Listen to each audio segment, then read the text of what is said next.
Oh my goodness! Who is that? Like, wait, watch it. Who is that? Who is it? Who is that? Oh, look at this one. Who is it? Who is it?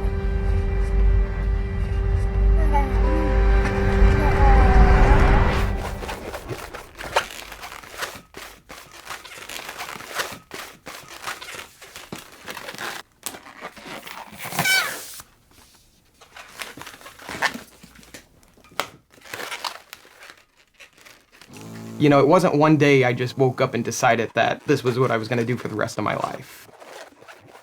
It really was never anything that I had planned. It just more or less happened. And I think the reason it happened the way it did is because I was so young when I first got into it.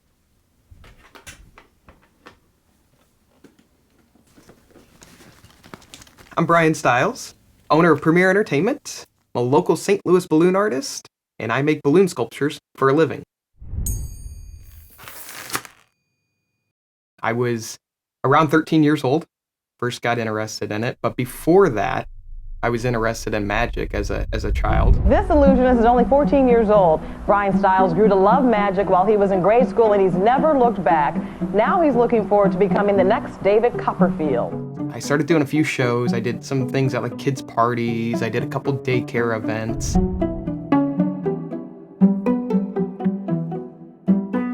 And I was really wanting to add something that would be fun for the kids. So that's really where the balloons kind of came along. I just tried to put myself out there as much as possible. I started performing at restaurants. That was a huge success for me. They would just have like a kids' night at the restaurants. I'd start twisting balloons and making balloons for everybody. We started getting requests. People were saying, oh, hey, do you know any hypnotists? Well, do you know anybody that does stilt walking? Do you know jugglers? Just a wide array of other entertainers. Well, and I didn't at the time. But as that went on, you know, being at these different events and festivals, you see other people and you meet other people. And so I started collaborating with everybody and just kind of essentially building it into a small network of entertainers that I saw were the best of the best.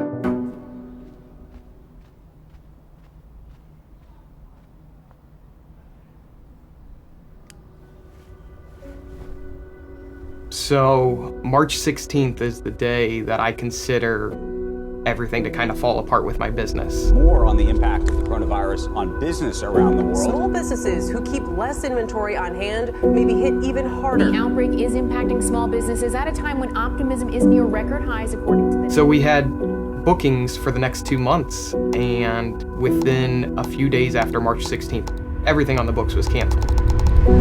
Nobody knew what was going on. You know, there was so much uncertainty in the world. I couldn't blame anybody, but I had to figure something else out. I mean, this is what I've been doing since I've been 13 years old. This is it. In this instance, when everything did happen, it was kind of a good thing. I talked with a friend of mine that lives in Texas, and he was mentioning this idea of contactless balloon deliveries. It was really simple. We would create something if you had a birthday party that you had to cancel, if you had a graduation that you had to cancel, if you had a school event that you had to cancel. We would essentially create something custom and deliver it to your front doorstep to help cheer up and brighten up that day for the lack of being able to have the event. It's a really good idea. So, wrote up a quick blurb on Facebook. Within 5 minutes, my inbox was overflowing with messages wanting me to create something to brighten up, you know, either their day or their loved one's day. This went from having one of the busiest times of years for events and that, and then losing everything, and then going right back at it. There was so much uncertainty when this all started. So I was taking absolutely every single precaution that I could possibly imagine. My hands are what I use to create the sculptures. I'm gonna have to touch the balloons at some point in time. So I made sure that I washed my hands thoroughly before creating any creations. Then we would bag up all the balloons the evening before. That way nobody would touch the balloons for at least 15 hours before it's been delivered. We would send them a message when we're on the way, drop off the balloons on the front porch, send him another message. I didn't even want to ring the doorbell because I didn't want to have any sort of contact in any way. So, I mean, as far as keeping everything safe, that's kind of what we did mainly. When I first started this, I thought maybe I'll have 2, maybe 3 people reach out to me. I thought just a few friends would say, hey, let's help them out. It's a hard time for everybody. Let's order something. But this really blew up.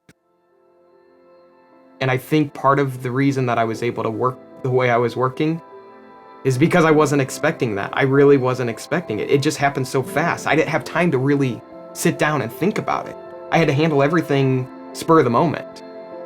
The whole time when I was first starting everything, I was just mainly concerned about trying to keep this business afloat. I mean, that was my number one priority is, I need to survive. I need to be able to pay my bills. It's just, that's how my mind is just wired that way. But in doing all of this, I noticed kind of like something that was even more meaningful, and that is just the joy and the excitement that I had brought to people that were just wanting a balloon animal. I mean, I'll be the first person to say that it's just a balloon, but I could not believe how many people were just unbelievably thrilled. I mean, thrilled about receiving something that I could make and just deliver to them during a time of such uncertainty. Set, go. Wow! Got me. I don't know. What do you have there? That was almost like the turning point to where I realized that this was more than just making balloons. There was something else to this that I just kind of totally overlooked.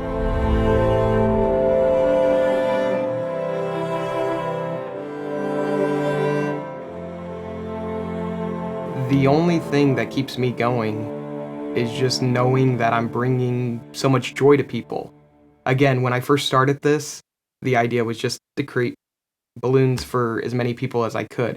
But after I saw that video, after I saw the way that child reacted to the balloon, even when I wasn't there, that really, I would say that's probably my strongest motivation. To know that even though I'm not there, I don't see exactly what they're going to be looking when they open the bag and see their reaction. Just knowing, that's what keeps me going. I normally have a whole team that helps me out. I have an event coordinator, we have other balloon artists, we have face painters, we have some magicians. That kind of all had to get pushed aside while this was going on because, we weren't allowed to meet with people, we weren't allowed to socialize, we weren't allowed to be with groups. It kind of did become a one-man show with this, which, again, without having that workaholic attitude, I don't think would have been possible. But it's just a matter of just getting out there and doing what I needed to do to keep my business alive and keep it going.